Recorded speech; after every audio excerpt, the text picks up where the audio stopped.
Hey, it's Dan. Welcome back. You're watching iAllegedly. And got a good one for you today because we're going to talk about the banking crackdown and the shock and the anger that everybody has over all this. And there's a lot to cover today as I walk through Irvine Park. First things first, please don't forget to hit the like button. Please don't forget to subscribe to the channel. And today we have a sponsor, Patriot Gold Group, which I'll talk about a little bit later. First things first, guys.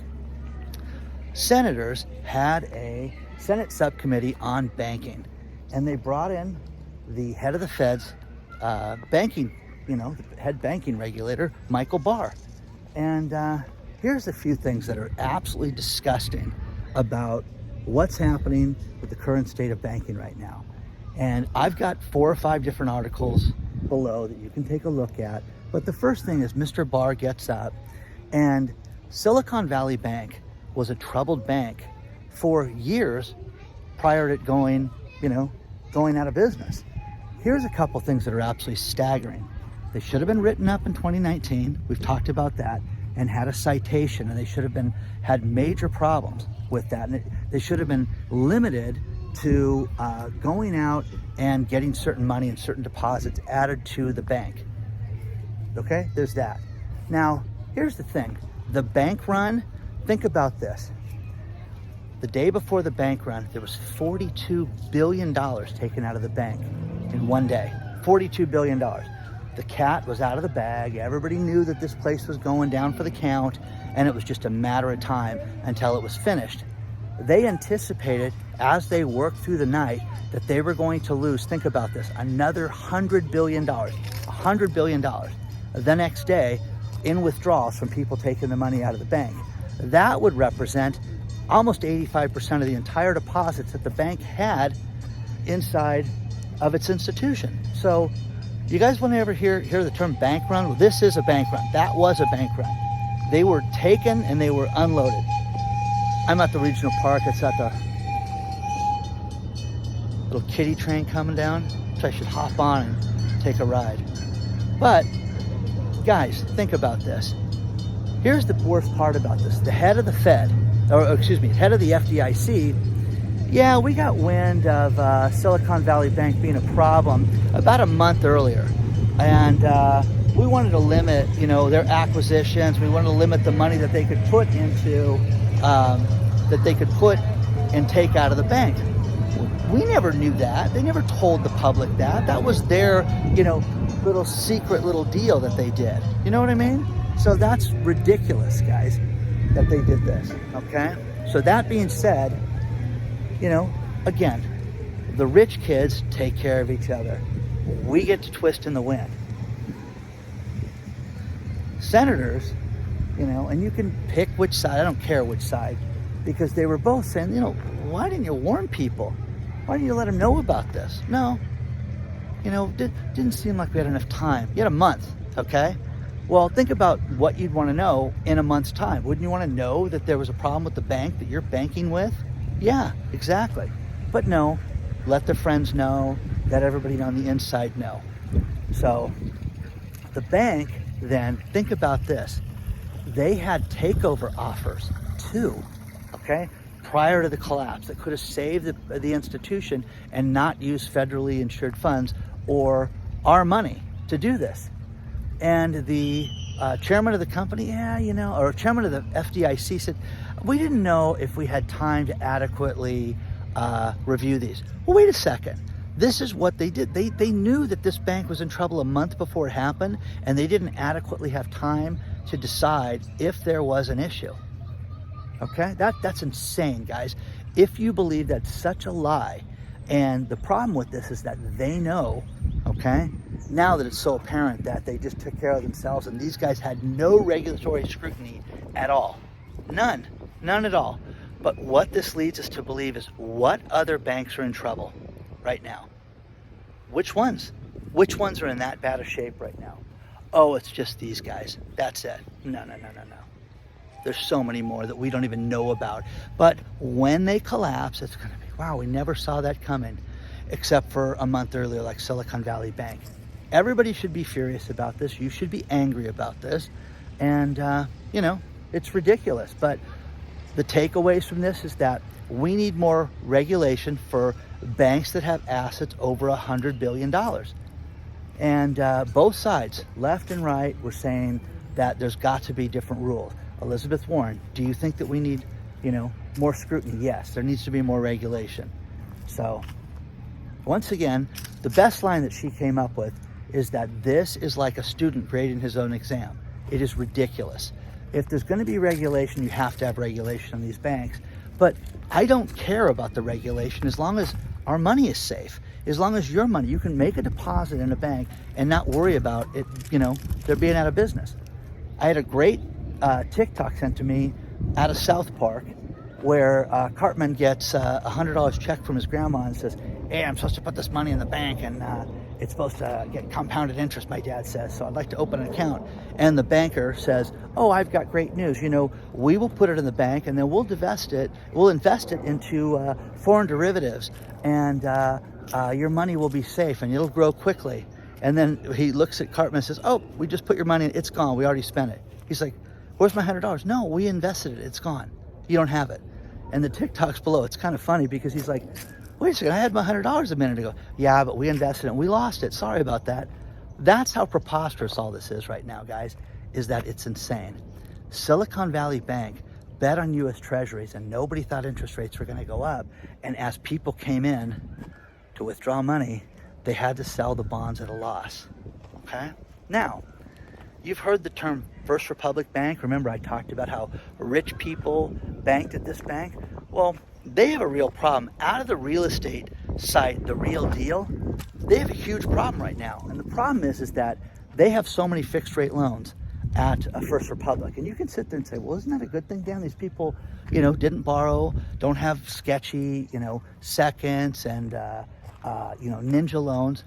Think about this. The average person that borrowed a home loan from First Republic has a 780 credit score.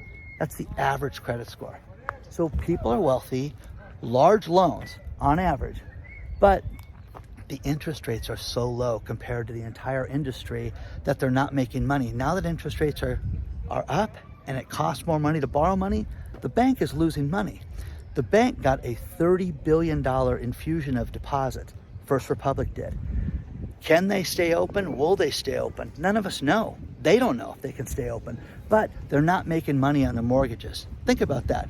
Everybody did the right thing. The fat cat rich people that borrowed money on their houses went out and got fixed rate loans, and it may be a bad thing for the bank. Isn't that kind of funny when you think about that? So the decision to do this could be a bad decision. Interesting, to say the least. So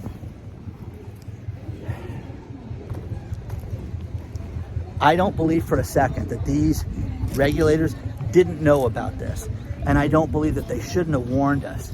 If somebody lost money, they should be able to sue these regulators because they knew that this place was severely in trouble 1 month in advance. What about the two suitors that could have bought Silicon Valley Bank without bailing them out? Okay? Who knows? The next thing is low-income areas tend to have people that borrow money in different ways that are non-conventional. Okay? One thing that is very popular in certain, urban cities is check cashing places. It's really super popular. The governor of New York put a crackdown on check cashing facilities in New York that they can only charge certain fees. So the maximum fee is 1.5%, which you can sit there and say, oh, cash a check, make 1.5%. That's no big deal. Well, wait a second. It's a huge deal. If you use your credit card, you use PayPal, you have a credit card service and you sell stuff on your business, you could pay 3.5%, sometimes more, based on the size of your company, based on the size of the transactions, what you sell, all that stuff. The check cashing places in New York are going out of business left and right. Dave's Check Cashing, Chargers, all these large companies are closing facilities because they cannot make money right now. And great article on the New York Post where they're talking about how, wait a second, they have people that don't have conventional banks, okay? And they're not bad people, they just have low income and they just don't have an established relationship with a bank, okay? They are victimized right now because these places are closing down.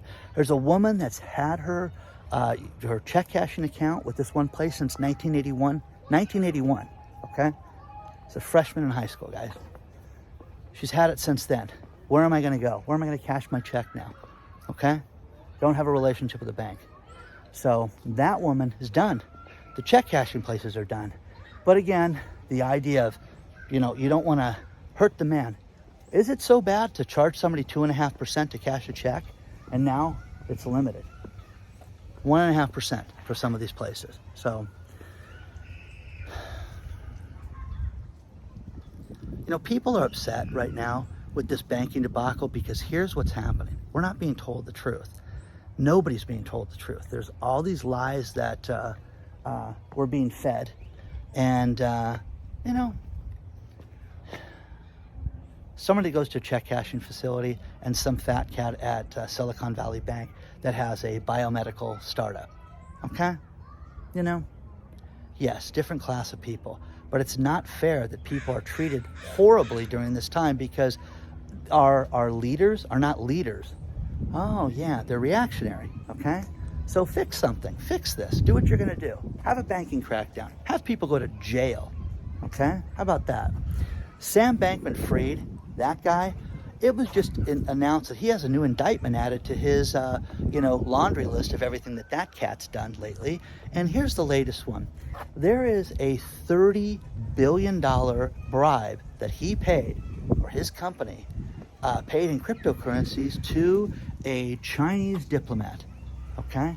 They had cryptocurrencies that were frozen. They wanted them unfrozen, and they gave $30 billion. That's your money, by the way. If you guys were part of FTX, that's your money that Sam Bankman-Fried. And this guy, I'm telling you, this guy's out on bail right now, upset he can't play video games. Think about that. And they paid some cat in, China, $30 billion. So why is that not treason to do this? So anyways, it's ridiculous. So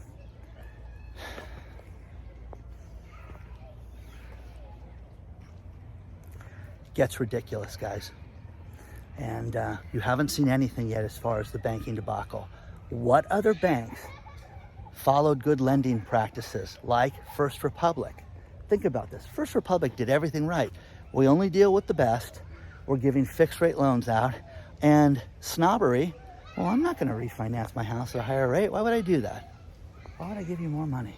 So the bank is losing money, and it's just a matter of time until First Republic goes out of business. So share your thoughts on this stuff so far. But again, the shock, the anger, everything that's happening right now, and the crackdown. We're going to crack down. Here's the 5 takeaways from this, Bloomberg wrote. Okay, what are they? Okay? Think about this. They rip us off for the ridiculous bank fees at our banks. Charges for overdraft fees, check charges. They want to charge for making a deposit and or too many deposits in a month. But it's okay. You know what I mean? It's ridiculous. So share your thoughts on this stuff so far, guys. Let's talk about our sponsor, Patriot Gold Group. As we enter April, got huge challenges in the market. You've got big concerns about banking. We see the stock market go up one day, down the next. You've got to protect yourself. The best thing to do is get an IRA or 401k that's backed by physical metals. The best place to do that is Patriot Gold Group. They're the #1 rated, first-in-class service for 7 years in a row now. Call them today, 888-330-1431, and get a free investor guide on how you can get an IRA or 401k that has no fee for life. Now, if you have an existing IRA or 401k, call them. They can transfer over the existing IRA without any fees and without any tax liabilities. Contact them today, answer all your questions, but call Patriot Gold before it's too late. Experts say that we are about to experience a commodity super cycle where gold is going to spike. You don't want to miss this. You need to have an IRA or 401k that's backed by physical metals. Call them at 888-330-1431 today and let them know that I allegedly sent you before it's too late.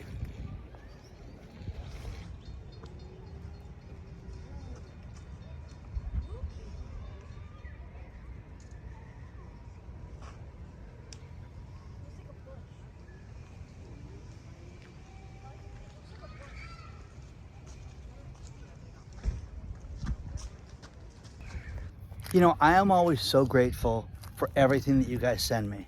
But there is one individual, Jesse, who takes the time to cut out newspaper clippings and send me a lot of detailed stories. Takes the time to do this. I just wish Jesse wrote larger because I can barely read his writing. So I'm going to recommend that Jesse write larger when he sends me stuff.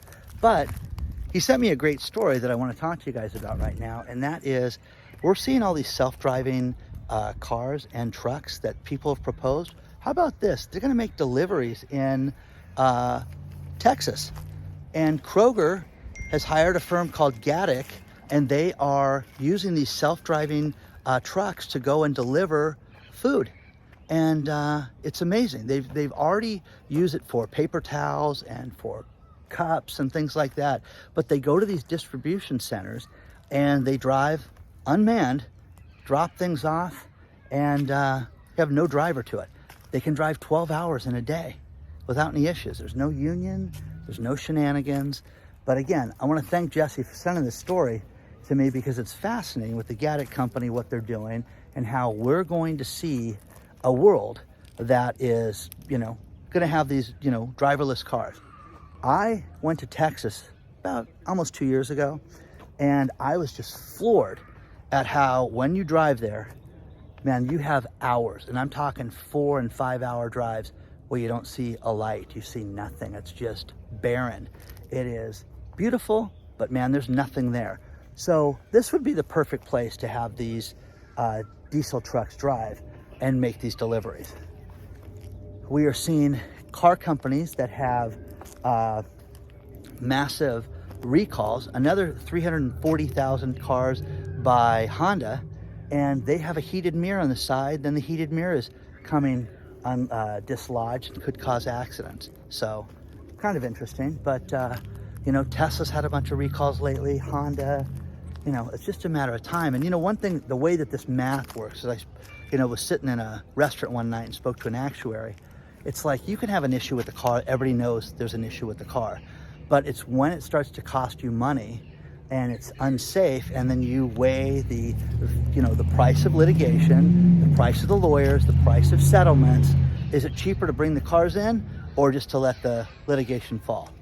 Now, for those of us old enough to remember the Pinto and how they should have recalled those cars, and just how, the exposed bolts that would go through the gas tank and everything like that, just the beginning of the problem. So once again, thank you, Jesse, for the story. It was very good. I appreciate that. Write bigger, buddy, okay? Thank you guys very much. So remember, hello at iAllegedly if you want to email me. And if you want my address, the address is below, P.O. Box, okay?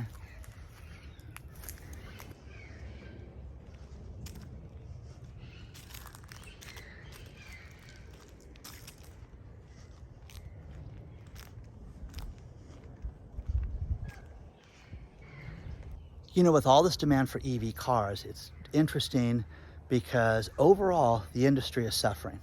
Lucid, the car company, they just announced that they're going to let go of 1,300 people at Lucid, and that their demand, they say, is flagging, and that the demand is dropping off dramatically for their vehicles. Wow, get me one of those, guys. This is what I don't get is, why would you buy one of these car companies like Rivian, for example, when they needed to raise money to keep the company going? What happens if they go out of business, guys? How do you get parts for that? Okay? Again, a multi-ton paperweight is what you're going to have in your garage. I'm going to show you this thing cost me 90 grand. Huh? You know what I mean? It's going to be ridiculous. Lucid, the same thing. So the demand is dropping.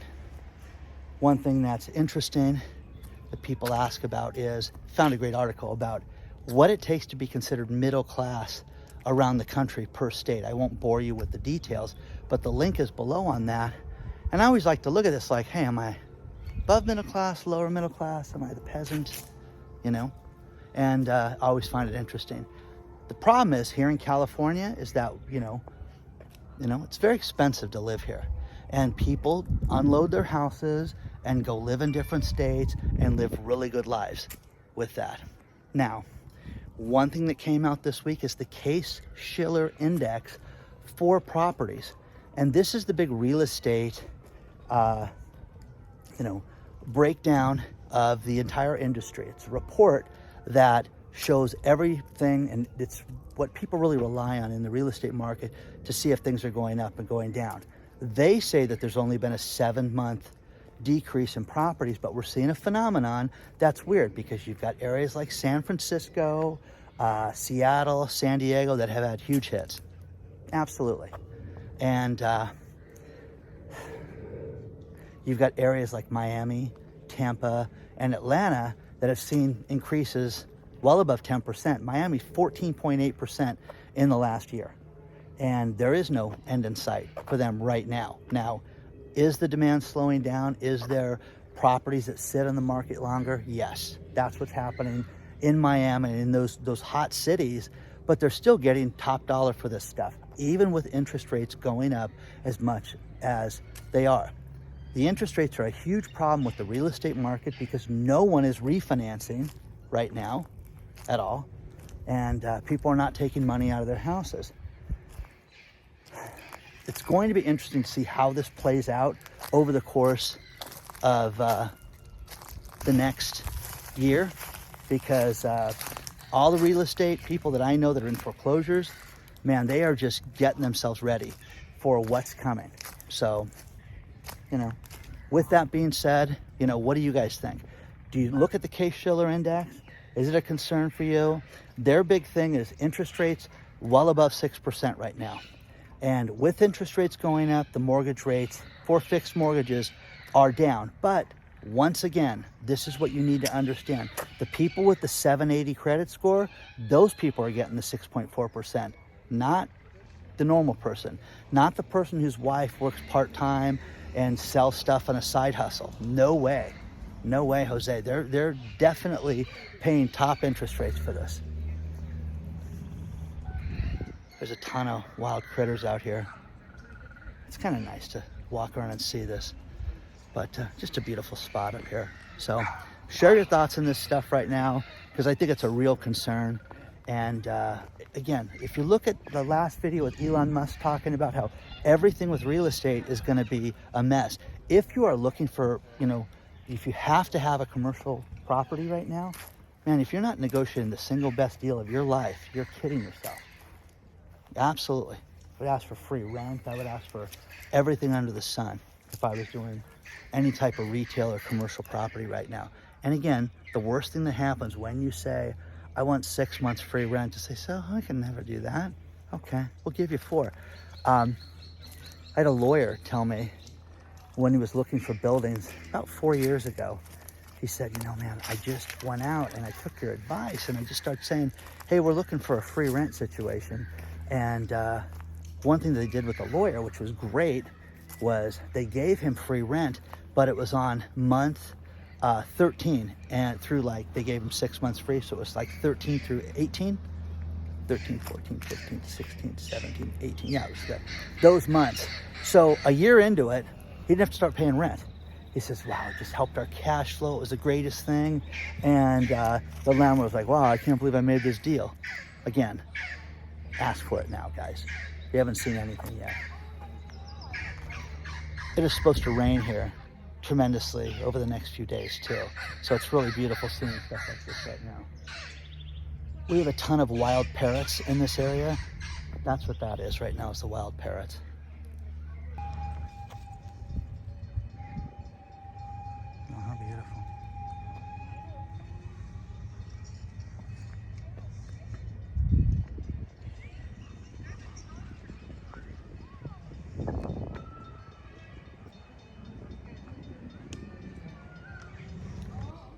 I'm going to finish this video with these last couple stories.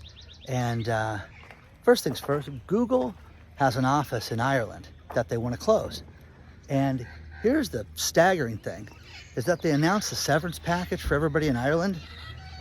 Average person is getting $320,000 as a severance package. Hello, wish I worked at a big company.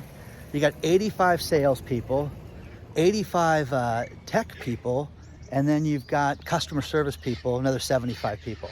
Isn't that crazy? So $320,000, bye.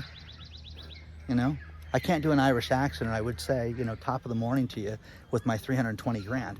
But anyways, that's a lot of money. So, you know, anybody out there get a really good severance package. You don't talk about the company, you don't talk about your name, anything. I just want to know if you've ever gotten something crazy like 320 grand. Hey, we're letting you go, okay? And sorry, good luck in the future. Oh, okay. Janice sent me something that is staggering, and this should concern each and every one of you. So Janice banks at a bank called Truest Bank, and, you know, watches the channel and says, you know what? I got a new, customer service form to fill out, and I had to agree to terms for my account. And sure enough, on May 24th of this year, Truist Bank is going to demand that it's just slipped in there that they can take your thumbprint, your eye print, and use biometric banking. And she says, no way, I'm not doing that. How do you guys feel about this? I think this is, talking about your civil liberties being done and talking about no privacy. You can sit there and go, oh, you know, we use it all the time. You're crazy if you think that this is okay. Because, you know, Janice, we were looking at your eyes today when you came in. You seem stressed. Are you okay? I mean, think about how invasive that is.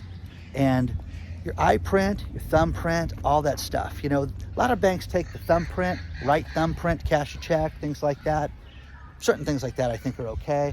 But the biometric banking that's coming down the road with palm prints and everything like that, I think is ridiculous. So I really appreciate her sending this to us. And I included the PDF that she sent over. And once again, guys, paper statements every now and then. Read this stuff that they say, click on this. So many people are telling me, hey, Dan, I'm getting sent the new terms and conditions of my account, and I cannot log into my account and look at it unless I accept the conditions. Well, there's going to be a lawsuit. Someone's going to sue people over this because, hey, for you to get access to look at your account, you've got to agree to these terms. That's ridiculous. I don't know how that's fair. There's got to be some good civil rights lawyer out there who's going to sit there and say, no, we'll sue them for that. So that's what a good class action lawsuit's all about. Please do not forget to hit the like button. Please subscribe to the channel. Take a look at our sponsor, Patriot Gold today. Fine company. Onward and Upward, guys. If you want more access to me, there is Patreon. Don't forget to join the email list because email's going out this week, okay? Onward and Upward, guys. I will see you guys very soon.